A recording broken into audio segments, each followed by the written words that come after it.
Maayong buntag kanatong tanan no mga igsuon ko diha ni Kristo. Ani ano sab kita karon ako maghahatag sa inyo og nakasulat sa Bible bahin ni Mateo 15 kapitulo 15. O kang Hesus dihay miduol nga mga Parisiyo ug mga iskriba gikan sa Jerusalem nga nanag-ingon, ngano bang lapason man sa imong mga tinun-an ang kalagdaan nga gikabilin-bilin sa mga katigulangan, kay inig pangaon nila dili sila manghunaw sa ilang mga kamot.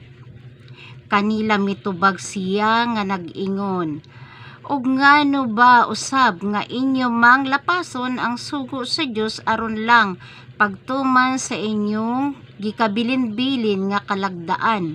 Kay ang Dios nagsugo nga nag-ingon, tumahod ka sa imong amahan ug sa imong inahan, og ang magasultig daotan batok sa iyang amahan ug inahan kinahanglang gayud patyon siya. Apan mag-ingon kamo kun may makaingon lang ngadto sa iyang amahan o inahan, ang pagkahimuslan mo unta gikan kanako gihatag ngadto sa Dios, kini siya dili na kinahanglan magtahod pa sa iyang amahan. Busa tungod lang sa inyong kinabilin-bilin nga kalagdaan, inyong gipakawalay pulos ang pulong sa Dios. Usa mga igsuon ko di ni Kristo no, daghan na gyud karon ang musukol sa inahan ug amahan, ug daghan usab ang naga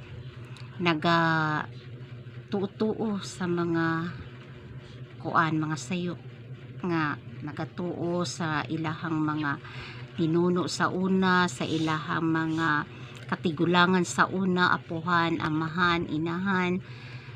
Unya wala sila kabalo di ay mga igsuon nga kini di ay usa di ay kini ka walay kuan, usa di ay kini siya nga dili tinuod. Kay makita nato dinhi sa Biblia